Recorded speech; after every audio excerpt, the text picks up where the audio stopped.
Telangana latest news. తెలంగాణలో SC విద్యార్థులకు ఉపకార వేతనాలు, బోధనా రుసుం మంజూరులో కాగిత రహిత విధానం అమలు కానుంది. ఆర్మూర్ ప్రాంతంలో పండే పసుపుకి జీఐ ట్యాగ్ వచ్చింది. నెక్స్ట్, తెలంగాణ పేదలకి రేవంత్ సర్కార్ రాష్ట్రంలో ప్రైవేట్ బడుల్లో 25% సీట్లని ఉచితంగా కేటాయించేందుకు కసరత్తు చేస్తుంది. తెలంగాణలో యథావిధిగా ఆరోగ్యశ్రీ సేవలు. కేంద్రంలోని మోదీ ప్రభుత్వం నుంచి దేశంలోని దాదాపు అన్ని రాష్ట్ర ప్రభుత్వాలకు మహిళా సాధికారతే లక్ష్యంగా ముందుకు వెళ్తున్నాయి. మహిళలని ఆర్థికంగా బలోపేతం చేయాలనే లక్ష్యంతో ప్రభుత్వాలు పలు కార్యక్రమాలు చేపడుతుంది. ఈ క్రమంలో తెలంగాణలోని వివిధ జిల్లాలకు చెందిన క్రిస్టియన్ మహిళల నుంచి ఉచిత గృహ కుట్టు మిషన్ల దరఖాస్తులకి జిల్లా మైనార్టీ సంక్షేమాధికారులు ఆహ్వానిస్తున్నారు. నెక్స్ట్ పాయింట్, తెలంగాణ ప్రభుత్వం రైతులకి శుభవార్త చెప్పింది. వారి కోసం 20 కోట్లని విడుదల చేసింది. 50% రాయితీతో వ్యవసాయ యంత్రాలని నేరుగా వ్యవసాయ శాఖనే పంపిణీ చేయనున్నట్లు తెలుస్తుంది.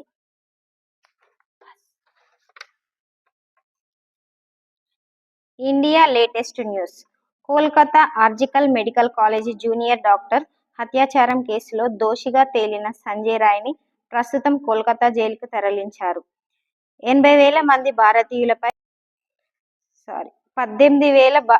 మంది భారతీయులపై బహిష్కరణ. జనవరిలో ముహూర్తం పెట్టిన ట్రంప్.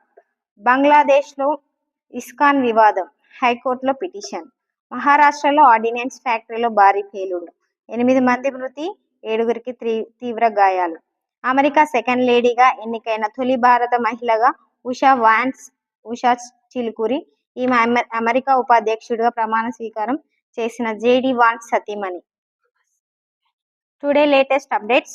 దావోస్లో ఒకే వేదికపై చంద్రబాబు, రేవంత్, ఫడ్నీస్ రిచ్ పూర్ అంటూ ఏపీ సీఎం ఆసక్తికర వ్యాఖ్యలు. తమ రాష్ట్రాలకి పెట్టుబడులను పెంచుకునే దిశగా ముఖ్యమంత్రులు. అమెరికా రక్షణ శాఖ మంత్రిగా పీట్ హెగ్సెత్ అతనికి అనుకూలంగా 50 ఓట్లు రాగా వ్యతిరేకంగా 50 ఓట్లు వచ్చాయి. ఉపాధ్యక్షుడు జేడీ వాన్స్ హెగ్సెత్కు బ్రేకింగ్ ఓట్. అమెరికా అధ్యక్షుడు బాధ్యతలు చేపట్టిన డొనాల్డ్ ట్రంప్ వచ్చి రాగానే నేరస్తులపై, అక్రమ వలసదారులపై ఉక్కుపాదం మోపారు.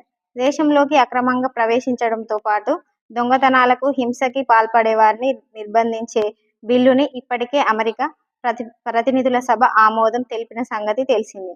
తాజాగా ట్రంప్ ఆదేశాల మేరకు అమెరికా వ్యాప్తంగా 538 మందికి పైగా అక్రమ వలసదారులని అరెస్టు చేశారు. అమెరికా రాజ్యాంగం ప్రకారం ఏ వ్యక్తి అయినా సరే 2 సార్లు మించి దేశాధ్యక్షుడి పదవిని నిర్వహించడానికి వీల్లేదు. దీన్ని మార్చేసి 3 సార్లు అధ్యక్ష పదవికి ఎన్నికయ్యేలా రాజ్యాంగాన్ని సవరించాలంటూ పాలక రిపబ్లికన్ పార్టీ కాంగ్రెస్ సభ్యుడు యాంటీ ఓగిల్స్ దిగువ సభలో సంయుక్త తీర్మానం ప్రవేశపెట్టారు.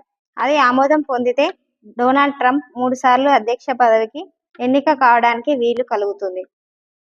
గాజా కాల్పుల విరమణ ఒప్పందం ప్రకారం 4 మహిళా బందీలను శనివారం హమాస్ విడుదల చేయనుంది. ఇందుకు ప్రతిగా 100కు పైగా పాలస్తీనియన్లను ఇజ్రాయెల్ విడిచిపెట్టనుంది. బందీల పేర్లను హమాస్ ప్రకటించింది. తెలంగాణలోని సంక్రాంతి పండుగ ప్రయాణాలు గ్రేటర్ ఆర్టీసీకి మిశ్రమ ఫలితాలను అందించాయి.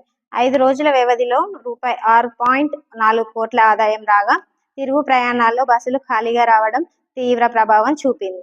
చైనా నిర్మించ తలపెట్టిన భారీ జల విద్యుత్ ప్రాజెక్టుపై అరుణాచల్ ప్రదేశ్ ముఖ్యమంత్రి పెమా ఖండూ తీవ్ర ఆందోళన వ్యక్తం చేశారు.